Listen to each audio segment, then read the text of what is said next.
அல்லாஹ்வின் தூதர் ஸல்லல்லாஹு அலைஹி வஸல்லம் அவர்கள் கூறினார்கள், அறப்போர் உயிர் தியாகிகளும் தமது படுக்கையில் இயற்கையாக மரணமடைந்தவர்களும் கொள்ளை நோயால் இறந்தவர்கள் குறித்து தம் இறைவனிடம் அவர்களுக்கு மதிப்பு உயர்த்தப்பட்டிருப்பது கண்டு வாக்குவாதம் செய்து கொள்வார்கள். உயிர் தியாகிகளோ, எங்களுடைய இந்த சகோதரர்கள் நாங்கள் கொல்லப்பட்டது போன்று கொல்லப்பட்டார்கள், எனவே அவர்கள் எங்களைப் போன்று தரம் உயர்த்தப்பட்டிருக்கிறார்கள் என்று கூறுவார்கள்.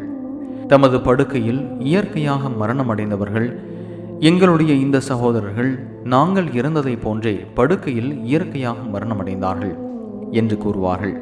அப்போது நம்முடைய இறைவன், அவர்களுடைய காயங்களை பார்வையிடுங்கள், அவர்களுடைய காயம் இறைப்பாதையில் கொல்லப்பட்டோரின் காயங்களுக்கு ஒப்பாக இருந்ததால் திண்ணமாக அவர்கள் உயிர் தியாகிகளான அவர்களை சார்ந்தவர்கள் அவர்களுடனேயே உயர் பதவியில் இருப்பார்கள் என்று கூறுவான்.